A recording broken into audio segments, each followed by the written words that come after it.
Financial year 25-26 assessment year 26-27 के ITR 1 और ITR 2 returns file हो चुके हैं। अब बारी है बिजनेस के रिटर्न्स की। बिजनेस रिटर्न फाइल करने से पहले अगर किसी का टर्नओवर एक प्रिस्क्राइब्ड लिमिट से क्रॉस कर जाता है तो उनको टैक्स ऑडिट कराना होता है। तो ये टैक्स ऑडिट क्या होता है, इसको आज के इस लेक्चर के अंदर डिटेल में कवर करते हैं। आज के लेक्चर में हम देखते हैं कि सर टैक्स ऑडिट क्या है, बिजनेस के लिए टैक्स ऑडिट की लिमिट कितनी है, अगर कोई प्रोफेशन बिजनेस है उसके लिए टैक्स ऑडिट लिमिट कितनी है, प्रेजेंटिव टैक्सेशन स्कीम में टैक्स ऑडिट की एप्लीकेबिलिटी क्या होगी, ऑडिट रिपोर्ट कौन कौन से फॉर्म किसको फाइल करना होते हैं, टैक्स ऑडिट की ड्यू डेट क्या है, किसको ऑडिट रिटर्न और रिक्वायरमेंट डॉक्यूमेंट क्या होंगे, यह सब आज के इस लेक्चर के अंदर डिटेल में कवर करता है। चलिए सबसे पहले देखते हैं कि सर टैक्स ऑडिट क्या होती है। नॉर्मली जब हम इनकम टैक्स रिटर्न फाइल करते हैं तो इनकम टैक्स रिटर्न फाइलिंग के अंदर अगर हमारा कम टर्नओवर होता है तो हमें किसी को अपना डेटा कहीं चेक कराने की जरूरत नहीं होती है, यानी कि हम जो कुछ भी करते हैं वही फाइनल होता है। लेकिन इनकम टैक्स डिपार्टमेंट बोलता है कि अगर आपका टर्नओवर ज्यादा है तो आपको किसी चार्टर्ड अकाउंटेंट से आपका डेटा वेरीफाई कराना होगा। That's called tax audit. तो टैक्स ऑडिट का मतलब है कि एसएससी के बुक्स ऑफ अकाउंट्स और फाइनेंशियल रिकॉर्ड का एग्जामाइन एक क्वालिफाइड चार्टर्ड अकाउंटेंट के द्वारा करना, ताकि इनकम टैक्स के प्रोविजंस के अकॉर्डिंग इनकम, एक्सपेंसेस और अदर पार्टिकुलर्स की रिपोर्टिंग की जा सके। टैक्स ऑडिट का सिंपल सा मतलब होता है कि हमारे जो बुक्स ऑफ अकाउंट्स है 1 अप्रैल से लेकर 31 मार्च के बीच में हम जो भी ट्रांजैक्शन करते हैं उस ट्रांजैक्शन को एक बार चार्टर्ड अकाउंटेंट उसको चेक करेगा और चेक करने के बाद वो देखेगा कि सर ये सब आपने जो किया है वो सब सही है या गलत है। जब अगर वो सही होता है तो टैक्स ऑडिट के रूप में एक फॉर्म फिल किया जाता है और उस फॉर्म पर उस चार्टर्ड अकाउंटेंट के साइन होते हैं, तब जाके उसका income tax return ITR 3 file किया जाता है। अब टैक्स ऑडिट का जो सेक्शन है वो है 44AB as per income tax act 1961। अभी इस साल यानी कि असेसमेंट ईयर 26-27 में आपका जो सेक्शन एप्लीकेबल होने वाला है वो है सर, जो एक्ट एप्लीकेबल होने वाला है वो old income tax act applicable होगा। तो यहां पर आपके लिए सेक्शन एप्लीकेबल होगा 44AB। ऑडिट रिपोर्ट के अंदर कुछ फॉर्म होते हैं जो हम आगे डिटेल में देखते हैं कौन सा फॉर्म किसको फिल करना है। फिनेंशियल ईयर 25-26 है और असेसमेंट ईयर 26-27 होगा, यानी कि इनकम टैक्स एक्ट 1961 के अकॉर्डिंग है। तो यहां पर अभी भी फाइनेंशियल ईयर और असेसमेंट ईयर का प्रोविजंस है। तो फाइनेंशियल ईयर 1 अप्रैल 2025 से 31 मार्च 2026 के बीच में आपने जो भी ट्रांजैक्शन किए हैं उस ट्रांजैक्शन का ऑडिट आपको किसी चार्टर्ड अकाउंटेंट के द्वारा करवाना होगा। चलिए अब समझते हैं कि सर टैक्स ऑडिट की लिमिट बिजनेस के केसेस में क्या होती है। बिजनेस का मतलब होता है यहां पे कि अगर आपका कोई बिजनेस मैन्युफैक्चरिंग है या फिर अगर आप किसी ट्रेडिंग में डील करते हो, यानी कि या तो आप कोई गुड्स बनाते हो या फिर आप एक पर्सन से किसी गुड्स को परचेज करके एज इट इज अगर आप किसी अदर पर्सन को गुड्स सेल्स कर रहे हो, या फिर अगर आप शेयर मार्केट में ट्रेड कर रहे हो, या तो आप इंट्राडे कर रहे हो या फिर आप FNO कर रहे हो, तो ऐसे केसेस में आपके लिए टैक्स ऑडिट के क्या प्रोविजंस है। सेक्शन 44AB बिजनेस के केसेस में टैक्स ऑडिट की एप्लीकेबिलिटी सेल्स, टर्नओवर या ग्रॉस रिसिप्ट और केस ट्रांजैक्शन कंडीशन पर डिपेंड करती है।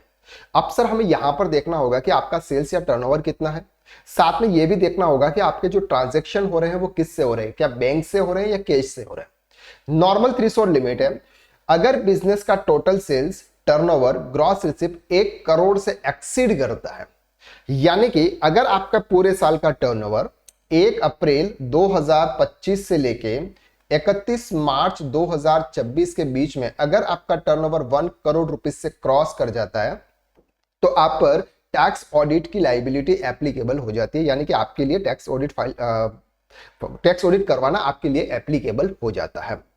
तो यहां पर आपको जो टर्न लिमिट दे रखी है वो 1 करोड़ की है।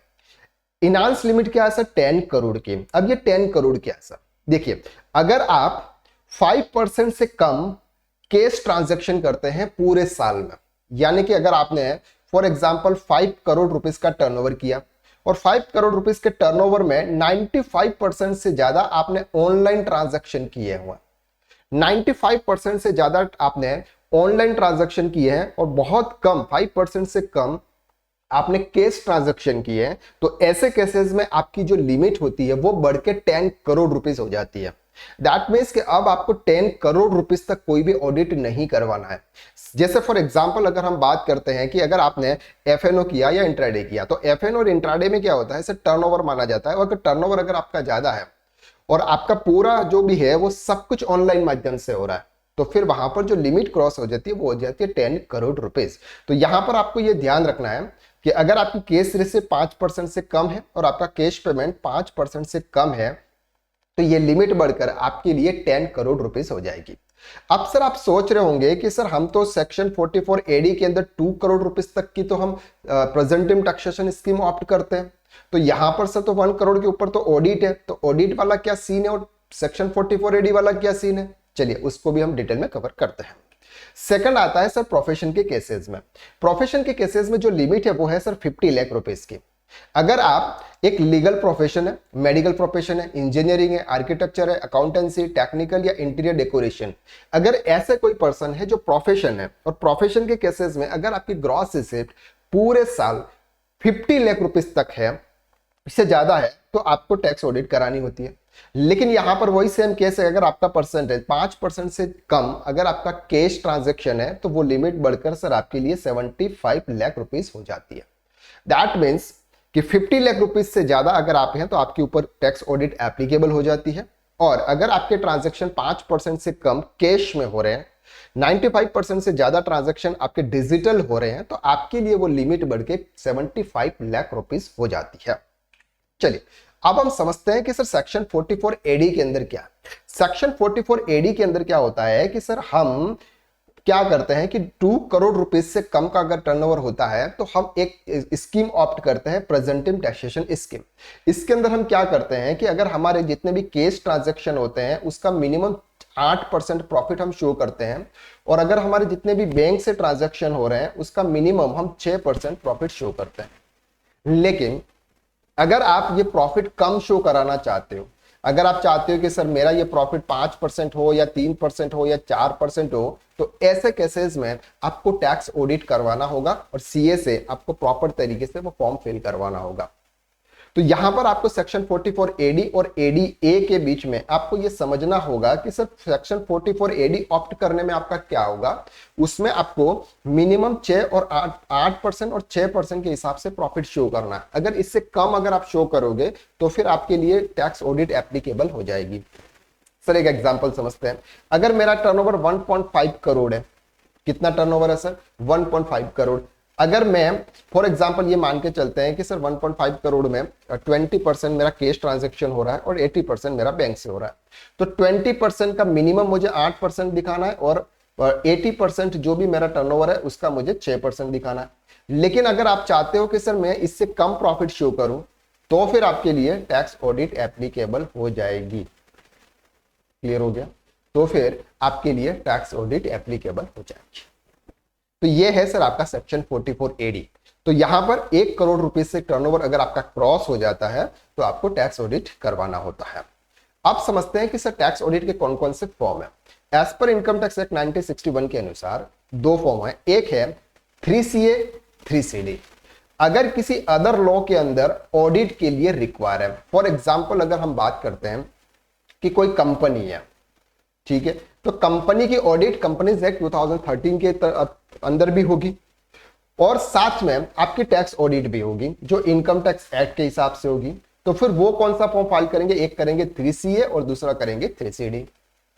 अगर किसी अदर लॉ के अंदर के लिए रिक्वायर नहीं है, जैसे फॉर एग्जांपल कोई इंडिविजुअल प्रोप्राइटरशिप फर्म है और वो अगर ऑडिट करवा रही है, वो किसी और अदर एक्ट के लिए ऑडिट कराने के लिए लायबल नहीं है, तो उनके लिए 2 फॉर्म होंगे, एक होगा 3CB और दूसरा होगा 3CD।